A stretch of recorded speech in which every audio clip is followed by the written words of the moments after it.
Well, good morning to all of you. Good morning. That was great.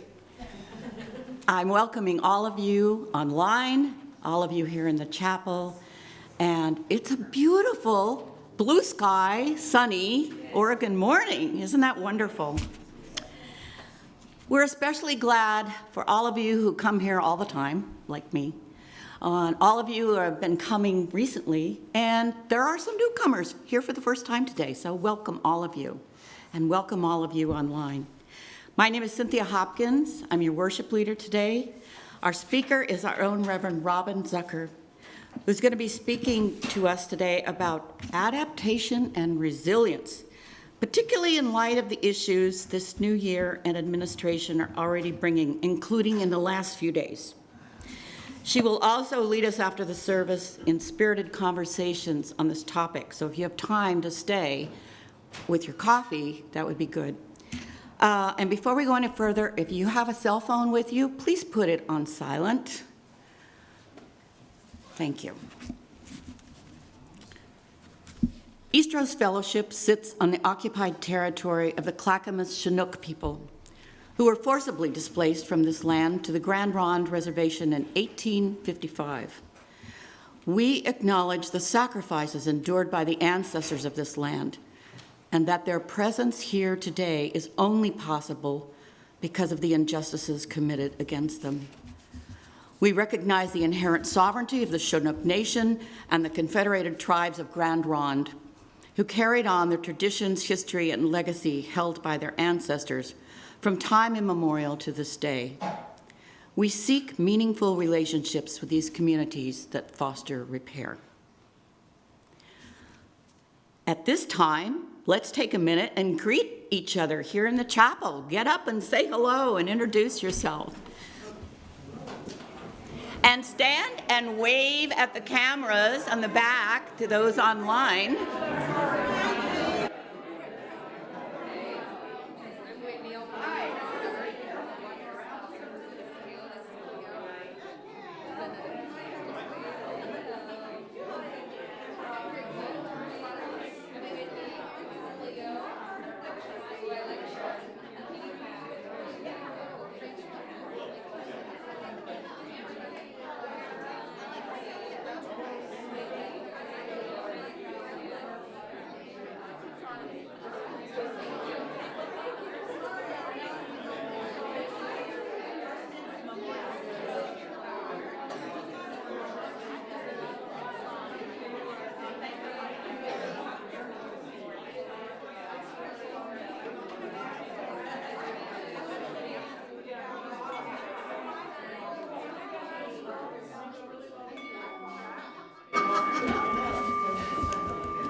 For our online guests, we have a portion of the service later called Sharing of Joys and Sorrows. And if you want to share, you can do so by entering it in the YouTube chat, and we can share those aloud with everyone here.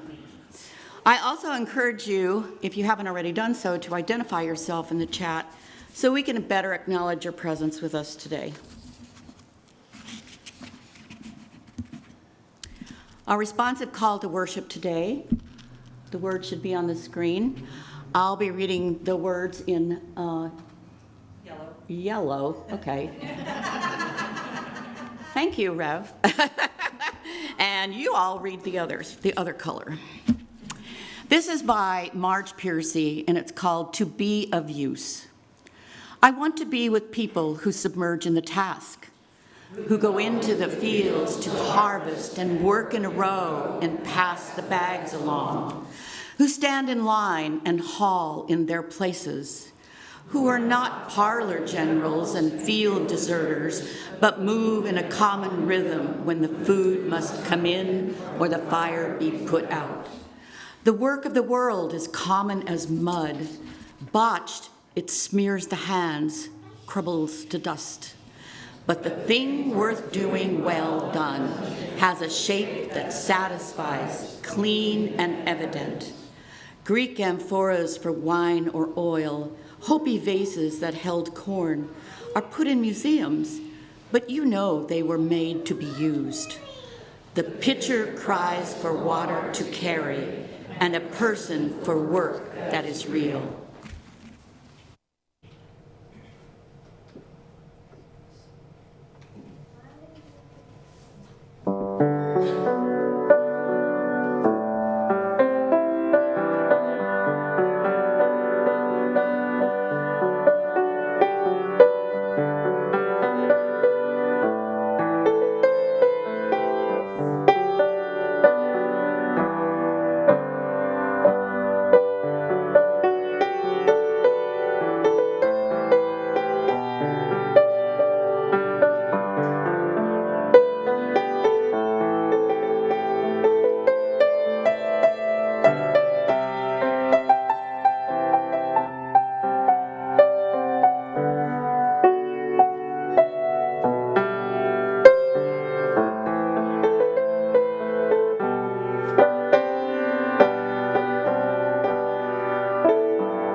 The words for the chalice writing are by Kristen Schmidt.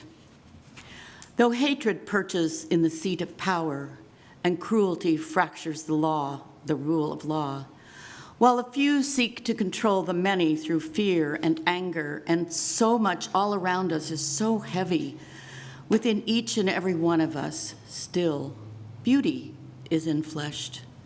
Goodness has a home. Mercy has a servant. Joy bubbles up and out and through, and the light of truth burns so, so bright.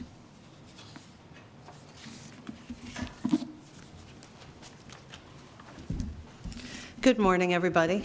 Good morning. It's good to be with you this morning after a really difficult, tumultuous week in our country.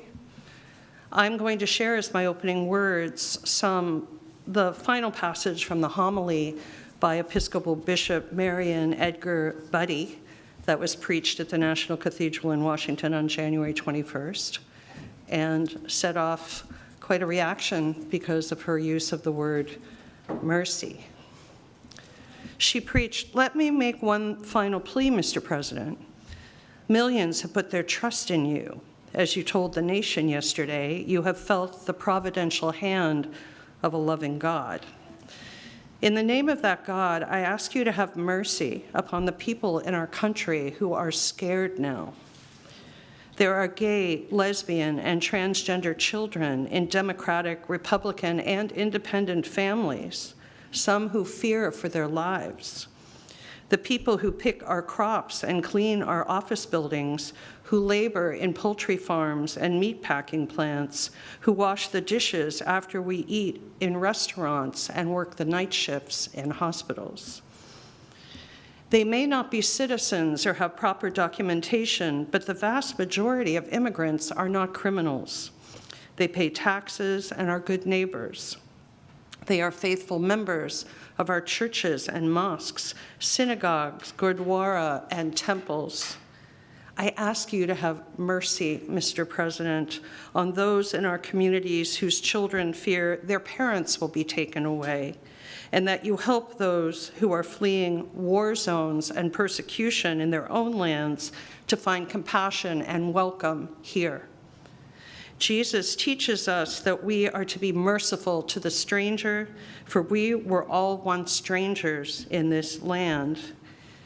May we find the strength and courage to honor the dignity of every human being, to speak the truth to one another in love, and walk humbly for the good of all people, the good of all people in this nation and the world.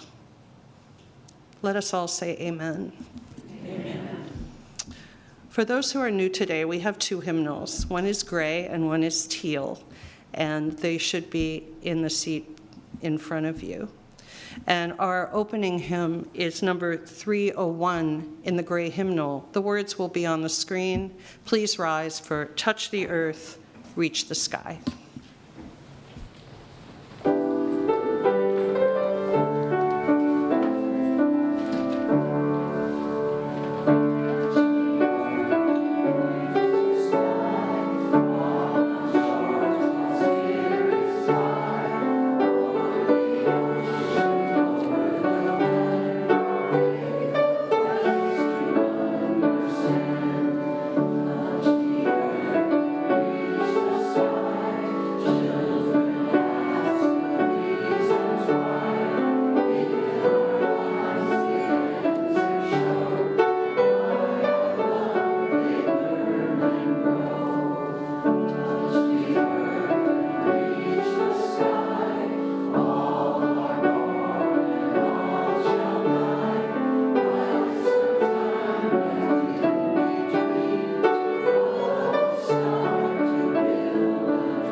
Good morning. Today's story is about someone who is small, very small actually, but wants to do some very big things. At first, she's full of excitement and hope, certain she will succeed, but soon she finds that her friends don't believe in her. She is very small after all. Then challenges start to appear. Success isn't going to be easy. Maybe she should just give up on her big dream. What happens when our dreams seem too hard? We all have hopes and wishes, big or small, but keeping that hope alive takes courage. I have a question for you. Have you ever heard the word perseverance? Yeah? Perseverance means not giving up, even when things get tough. It's like a seed that grows slowly but surely, pushing through soil and obstacles to reach the sunlight. When we keep going, we show ourselves how strong we can be, and sometimes our smallest steps lead us to our biggest discoveries. So let's see what our very small friend discovers on her journey. This is called Mabel and the Mountain, written and illustrated by Kim Hilliard. Mabel is a fly. Yes, she is small, but she has big plans. Mabel's Big Plans by Mabel. 1, climb a mountain. 2, host a dinner party. 3, make friends with a shark. As everyone knows, when you have big plans, it's important to get started right away. Mabel's friends were not very helpful. Stay at home. No, flies do not climb, they fly. Mabel, it can't be done. Ridiculous. But Mabel knew the truth about big plans. Do not listen to those who say you cannot. Listen to those who say you can. I can do it. Mabel went to find a mountain. Too easy, too wobbly. Perfect. Mabel started at the bottom. After a few hours, she wasn't at the bottom anymore. But she wasn't at the top either. This is hard. And Mabel wasn't the only one with big plans.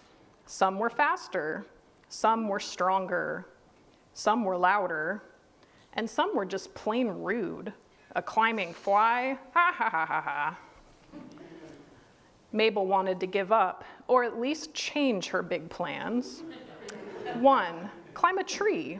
2, eat dinner. 3, make friends with a sheep. But a little voice deep inside Mabel's heart said, keep going. When times were tough, Mabel thought happy thoughts. She even made up her own theme song. Give me an M, give me an A, give me a B-E-L. Put them together and what do you get? Mabel. And eventually, after many, many tiny steps, one very small fly reached the top of a very big mountain. I did it. Back at home, things had changed. Introducing Jeremy's big plans. I'm writing a book. Have one of my cakes. I'm building a robot. Listen to my new band. What will you try next, Mabel? And of course, Mabel was ready for her next adventure. Because as everyone knows, when you have big plans, it is important to get started right away. I can do it.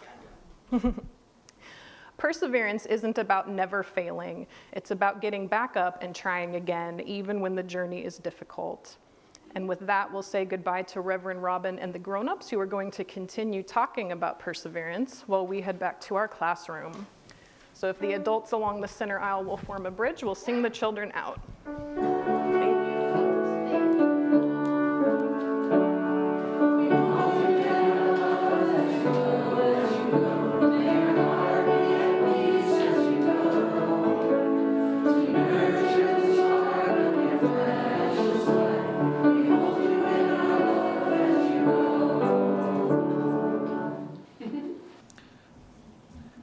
I'm inviting you now into the quiet oasis in our service.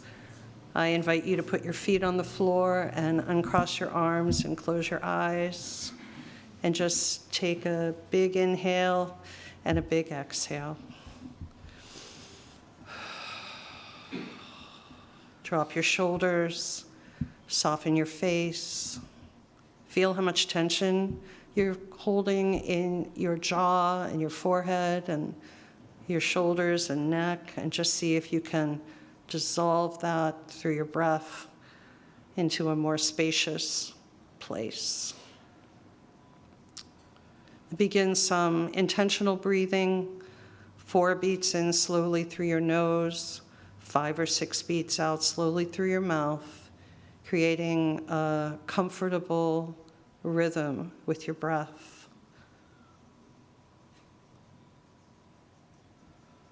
As you move from the crown of your head to the soles of your feet, imagine your breath creating spaciousness throughout your body, your mind, and your spirit.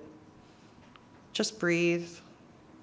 No high thinking, no problem solving, just breath. We'll breathe together for a while in silence.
while you continue breathing,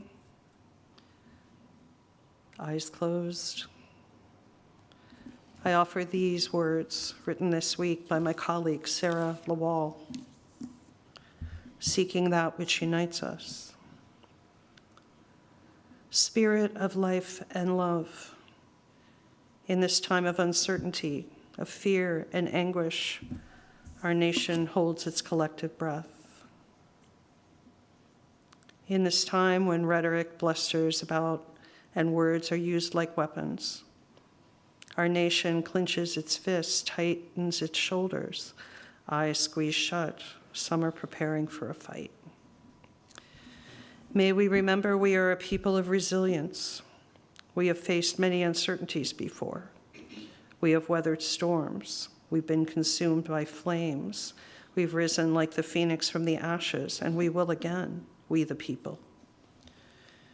May we remember our shared humanity, our kinship, our interdependence, as we unclench our fists and breathe together, breathing in love, breathing out peace. May we recognize the spark of the divine inside all of us, even those we are not quite sure about. In this time of uncertainty, we remember the goodwill will go on as we work to move forward together, we the people seeking that which unites us. With our arms reaching out wide for life, liberty, and the pursuit of justice and happiness, may love prevail. Blessed be.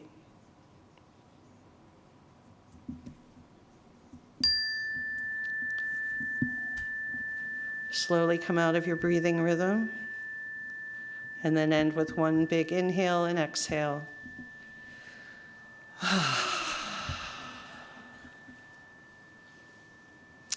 We will remain seated to sing meditation on breathing. It's 10:09 in the teal hymnal, and we'll sing it 3 times.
The source of today's reading, entitled "I Will Not Work Together," comes from the internet, and signed and shared by many, maybe even some of you here today.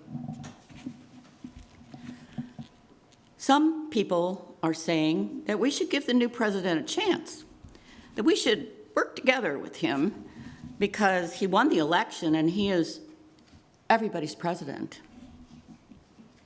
This is my response. I will not work together to privatize Medicare, cut Social Security and Medicaid. I will not work together to persecute Muslims. I will not work together to shut out refugees from other countries. I will not work together to lower taxes on the top 1% and increase taxes on the middle class and poor. I will not work together to weaken and demolish environmental protection. I will not work together to sell American lands, especially national parks, to companies which then despoil those lands. I will not work together to remove civil rights from anyone. And I will not work together to alienate countries that have been our allies for as long as I have been alive. I will not work together to slash funding for education. I will not work together to take away basic assistance from people who are at the bottom of the socioeconomic ladder. I will not work together to get rid of common sense regulation of guns. I will not work together to eliminate the minimum wage. And I will not work together to support so-called right-to-work laws or undermine, weaken, or destroy unions in any way. I will not work together to suppress scientific research, be it on climate change, fracking, or any other issue supported by the scientific community. I will not work together to criminalize abortion or restrict health care for women. I will not work together to deny health care to people who need it, including those with pre-existing condition. I will not work together to increase the number of nations that have nuclear weapons. I will not work together to violate the Geneva Convention. I will not work together to give the Ku Klux Klan, the Nazi Party, and white supremacists a seat at the table, or to normalize their hatred. I will not.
In September of 2019, while I was on a hike in Flagstaff, Arizona, where I served before coming here, I inadvertently broke my elbow badly on the Continental Loop at Campbell Mesa, going slightly downhill, looking for my dog off to the side, rather than down at this very big rock ahead of me. The damage was far more severe than I could have imagined, and the recovery was challenging. Lots of folks from my congregation came over with food. One of them went to Goodwill to get some long-sleeve t-shirts that we could adapt for my splint-covered arm. We cut the sleeve off to short sleeve length so I could just get my arm through easily. As I went through physical therapy, I became increasingly concerned that I was unable to supinate my arm. Here's the damaged arm. The physical therapist, she was delighted with my progress, yet she announced that I was probably never going to get full supination of my left arm, and I haven't. Something about damage to the radial head, and I was crestfallen, and I didn't want to accept the outcome. I even submitted to this torture device called a turnbuckle brace. You don't even want to know about that. Medieval.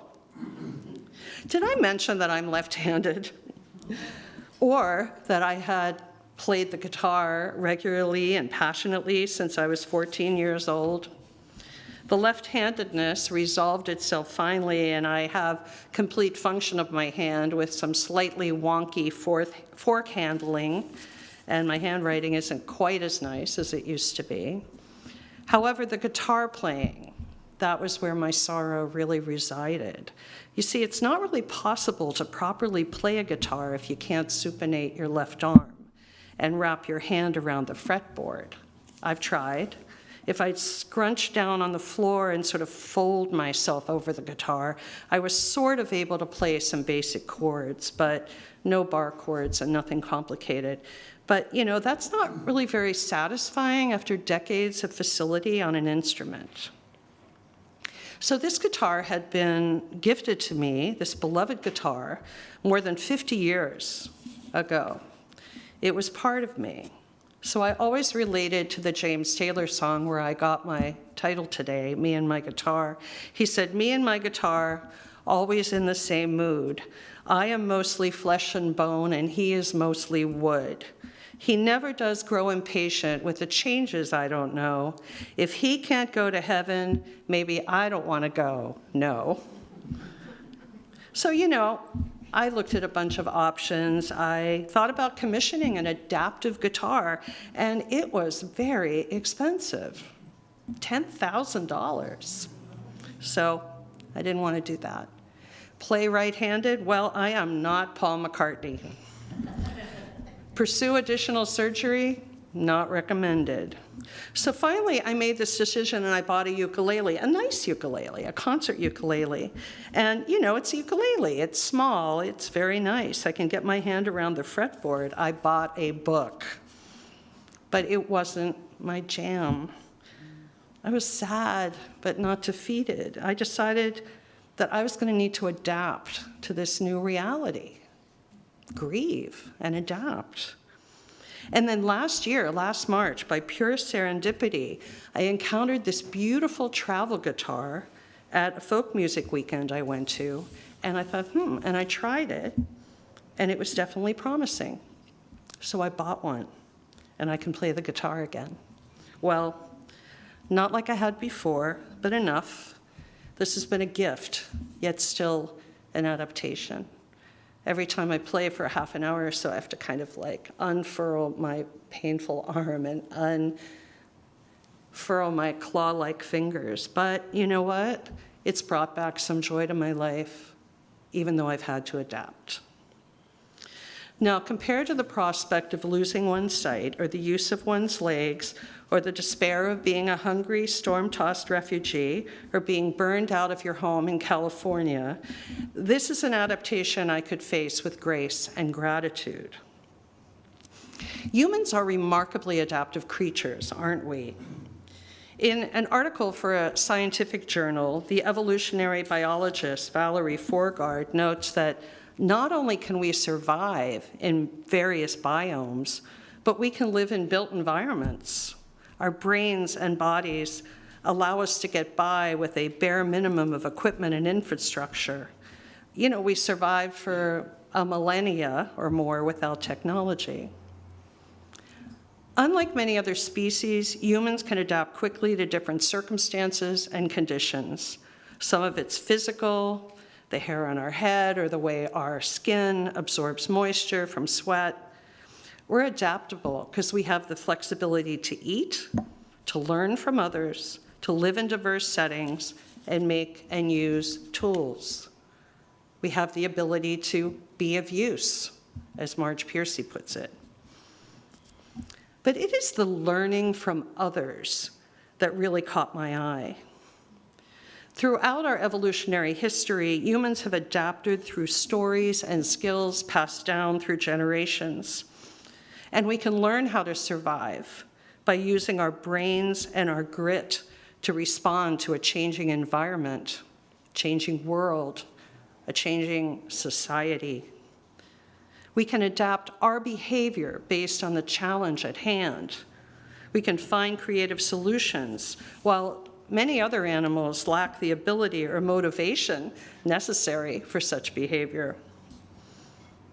Forgard summarizes her point this way: we learn from others. We learn through experience. We change the environment, or we change our response to the environment. A shift, a change, an unexpected challenge, a threat. Do we love these things? Probably not. Reading 655 in our hymnal is entitled, "Change Alone is Unchanging," and one of the lines reads, "In searching for the truth, be ready for the unexpected."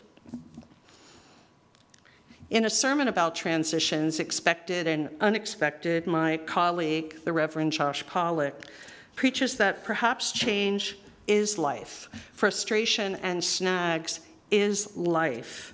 Maybe instead of being taught to expect stability and predictability at all times, we should be taught to expect chaos, or at least change and transitions.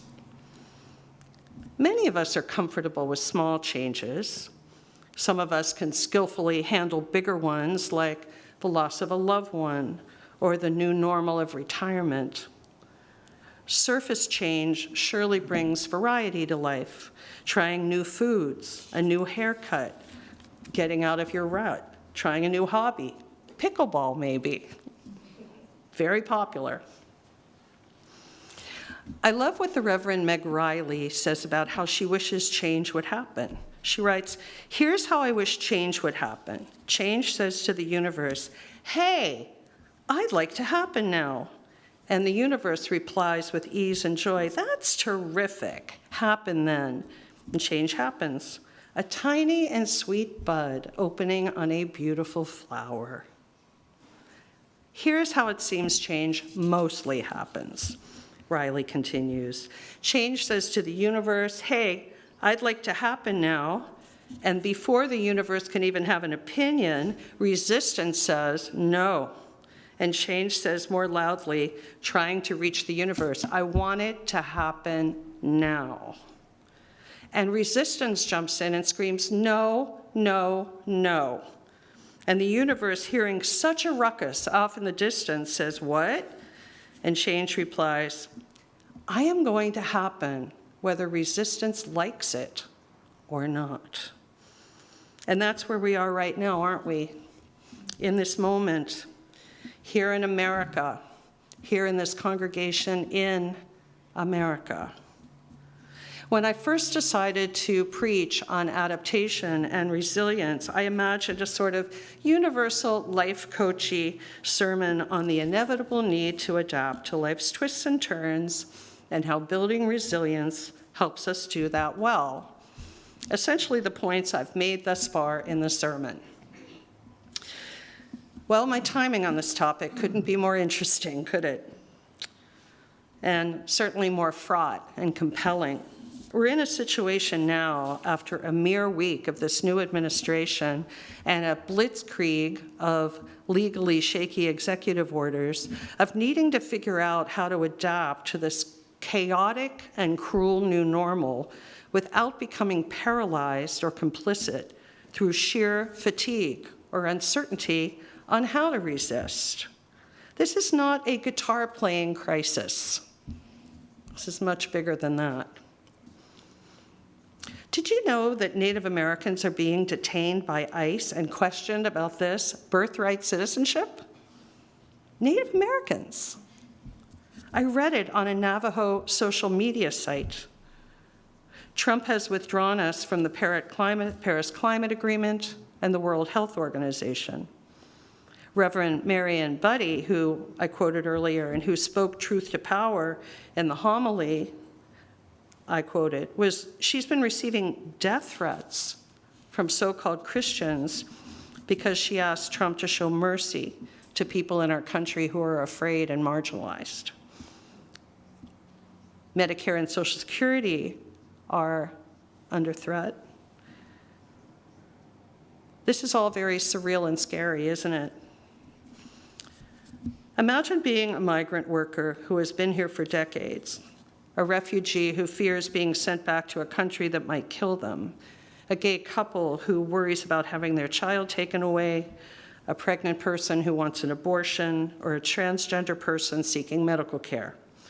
Consider the ramifications of the shutting down of information about health issues and a cabinet that looks more like a junk drawer. I read yesterday that 50% of agricultural workers didn't show up for work in California, and 75% didn't show up in Florida, which means our food is rotting on the vine. None of the things that have happened in the past week speak to the betterment of American lives. Not a single thing. Now you might say, well, I'm doing okay. I'm safe here in my seats in Gresham, Oregon, and true, that might be true. But make no mistake, this new normal affects us all, whether it storms up to our front door or not. This is a global crisis, and our ability to adapt from a position of solidarity, utilizing our ingenuity, our courage, our resources, and our resilience are more important than ever. Cynthia gave us a useful way to frame adaptation without surrender in the reading earlier, an open letter from the internet, which I'm sure you can find if you just put in the words, "I will not work together," offering a litany of ways we will not work together with them. It's not constructed out of some thin air or projections or the sky is falling hysteria. It's full of genuine threats. You heard it. I will not work together to build a wall. I will not work together to weaken and demolish environmental protections. I will not work together to remove civil rights from anyone or alienate countries that have been our allies as long as I've been alive. May I take the liberty as your minister here in this Unitarian Universalist congregation to say, we will not work together. Can I hear an amen? Amen. Friends, please hold on to the belief that progressives are not defeated. We cannot be defeated. We are currently catching our breath and figuring out how to move forward, resist, and be effective. I think the key to coping with these moments of change and challenge is by cultivating even deeper resilience in ourselves and in our beloved community. Eastrose demonstrated a robust resilience during the pandemic and during your lay-led year. But we need to keep the lamps of our commitment trimmed and burning. The positive psychology movement focuses quite a bit on resilience and why it's important to develop an ability to bounce back. In an article on the subject, psychologist Jeremy Sutton asks why one person can embrace hard times with resilience and another person crumbles. The question is not whether we're made of steel, because we're not meant to be, but rather whether we are flexible enough when faced with disruptions or extended periods of pressure, like the 4 years ahead, I would reckon. The resilient individual does more than bounce back. They grow. Sutton lists ways in which we grow through developing resilience. With a new or revised self-image, becoming aware of unexpected abilities to rise to the challenge. Enriched and clarified relationships. During difficult times, we recognize the allies who remain and offer support. Altered priorities, a new and possibly more focused perspective can remove what is unimportant and clarify and motivate meaningful values and life goals. A renewed purpose can also strengthen the resolve of those who are already resilient, strength to strength. Sutton goes on to list 10 resiliency skills: problem solving, goal setting, effective communication, emotional regulation and stress management, building a social support network, practicing self-care, developing meaning and purpose in life, adopting a positive outlook, improving self-awareness, and adopting effective coping strategies. I will share all of these in a handout for all of you. We can help one another here at Eastrose become more resilient, more skilled, and more focused in our resolve to have an impact on the tenor of the day, to be of use. One thing I loved about the story that Tara told today was how what was his name? No, her name, Mabel, clarified her list to something doable along the way. There's a message there. My colleague, the Reverend Jill Cowie, wrote a beautiful sermon about resilience in 2018. She asks, how can we cultivate a spiritual resilience that ensures that no matter what is breaking in our lives and our communities, we're able to create something out of the pain and move forward with a sense of purpose, with our spirits stronger, with an ability to laugh even in our sorrow and to love even when our hearts are breaking. She wisely notes that we may think that people who have the capacity to withstand stress without breaking or have inner strength and fortitude are resilient. But the research says resilience is more about what happens between us than what happens within us. That it is communities like Eastrose that get us back on our feet and social networks that help us to adapt and change to new conditions and fight for what we believe in. There are many more chords to strum and many more melodies to sing here in this chapel and in our wounded, weary land, even if it means revised expectations, an edited list, and new tunings.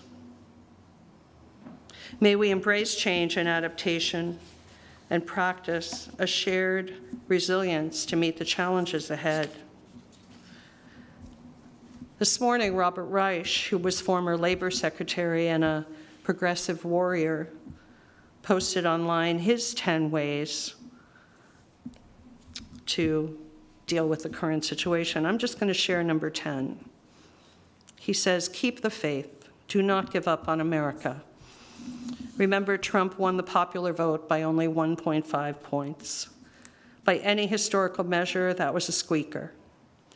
In the House, the Republicans' 5-seat lead is the smallest since the Great Depression.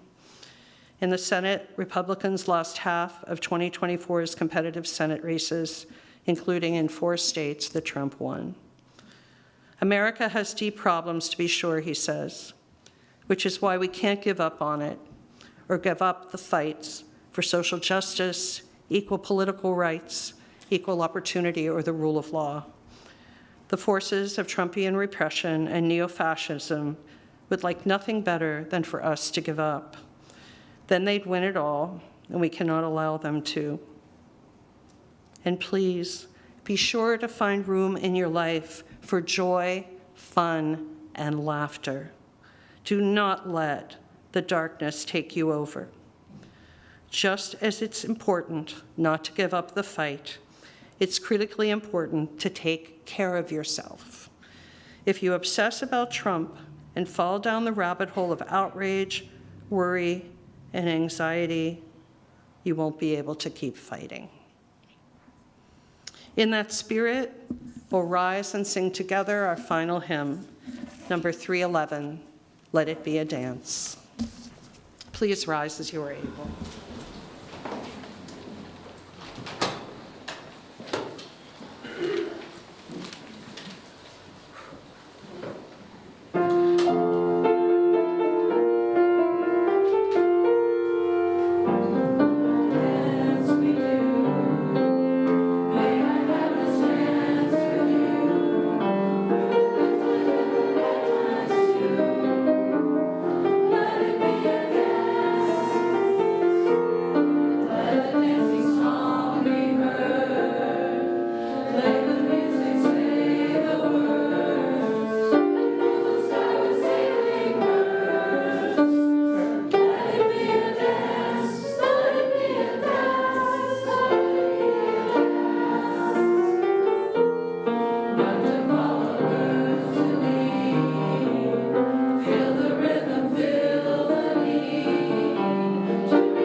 Well, each week we take an offering to support this church and to share with a community nonprofit. Through August of this year, half of our offering will go to NIA, Native American Youth and Family Center, which serves Native Americans from across the Portland metropolitan area. Their aim is to enhance the diverse strengths of youth and families in partnership with the community through cultural identity and education.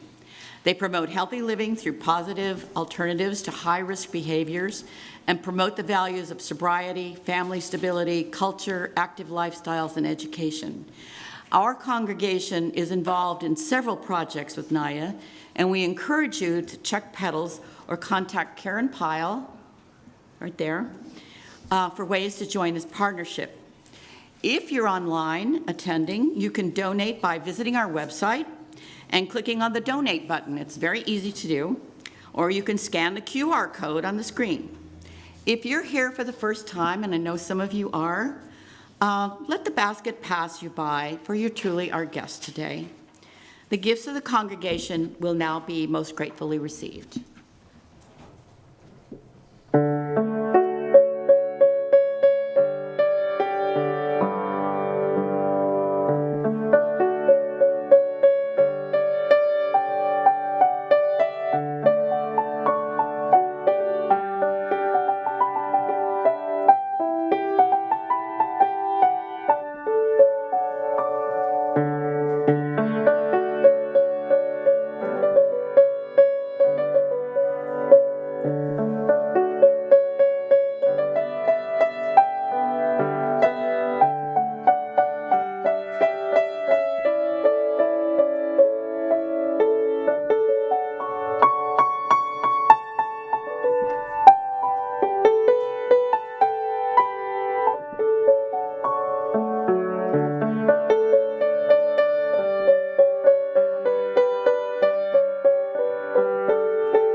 Please remain seated, and we'll sing our song of gratitude. It's number 1010 in the Teal hymnal. We give thanks. The words will be on the screen.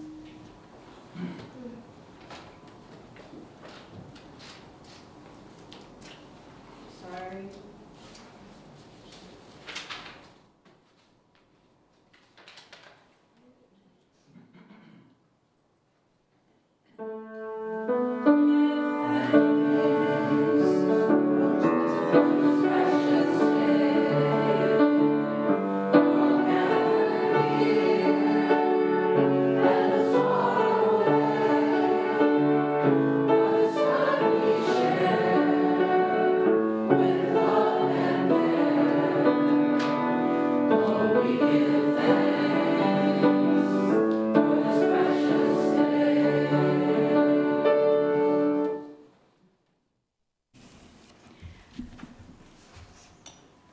An unquenchable flame is the title of our chalice extinguishing verse.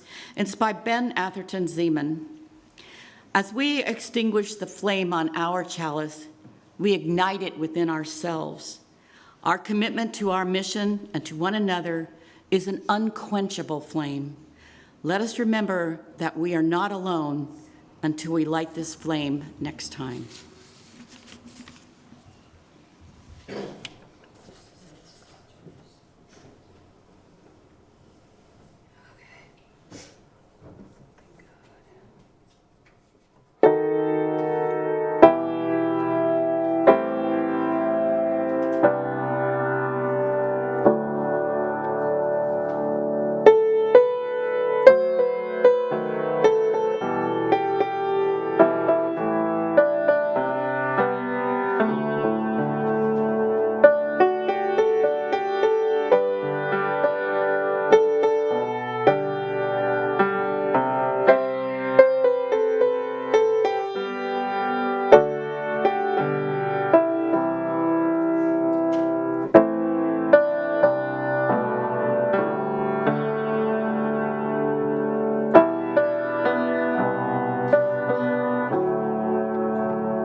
Thank you, Barbara. That was such a beautiful, strong ending for today's service.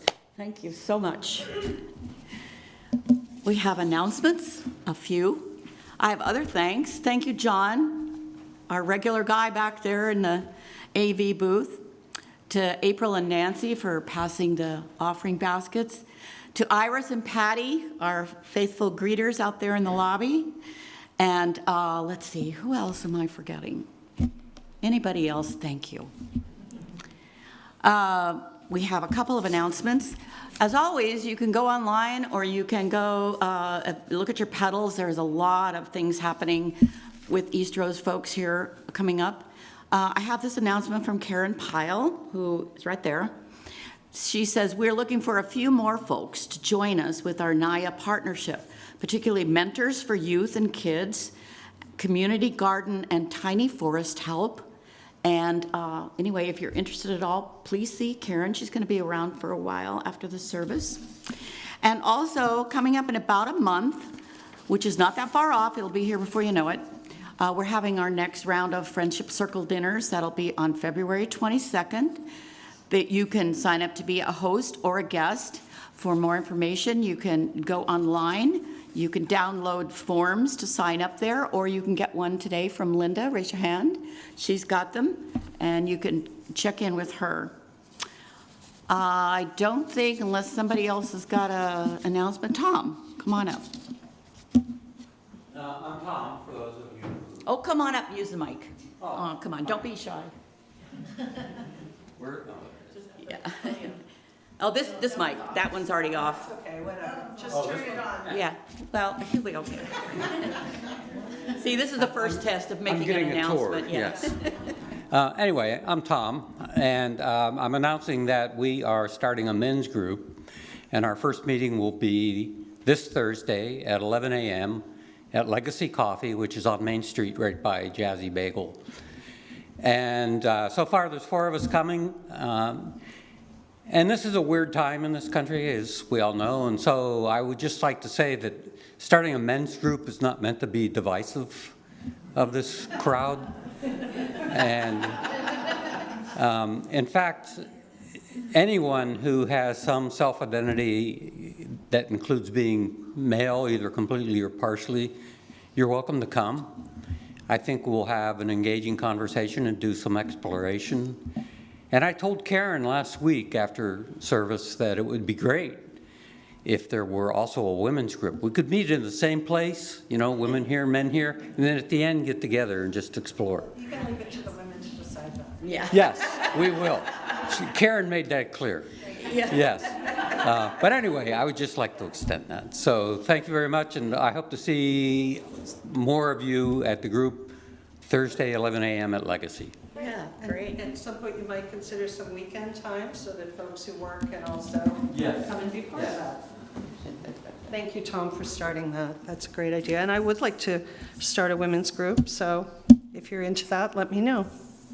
I have a few more. This coming Saturday, I'm having my Starting Points workshop in the morning from 9:30 to noon, and it's an exploration of Unitarian Universalism, of your own spiritual journey, and whatever questions you have about being part of this denomination and this congregation in particular. We have started a meal train for Charity, who had some surgery, and I thought I saw Nevin come in earlier, and I don't know if they're still here. No, maybe in the back. Oh yeah, Nevin's right there. So there are these little slips of paper in the Thatcher room that have actually a website address on them. This came in too late to put in pedals, but there's lots of these. Nevin would like to be able to keep track of people who want to bring dinner online. So if you pick one of these up, you can just plug this into the your search engine, or maybe Nevin has a schedule with them and you can ask about that. Sherry is out sick today, as is Cheryl. That's why there's no one in the office today. But next Sunday, we're celebrating Sherry after her many years of love and service here. We're going to have our potluck as usual and celebrate her. I have a gift for her. There's a card in the Thatcher room already that you can sign, and after that card is all filled up, we'll create a little overflow sheet of paper. And there is spirited conversations after the service today, so if you want to have some time for coffee and then come back in here a little bit after noon, we'll meet in the front and we'll talk about what we addressed in our service today. So we are going to do a unison benediction today. It's a benediction you've heard before. If we like this, maybe we'll repeat it. So I hope you'll join me in saying, "Go out into the world in peace. Have courage, hold on to what is good, return to no person evil for evil, strengthen the faint-hearted, support the weak, help the suffering, honor all beings." Go enjoy, come back in love, and I invite you all to go to the Thatcher room for coffee and come back for conversation as you wish. Thank you for being here today. Blessed be.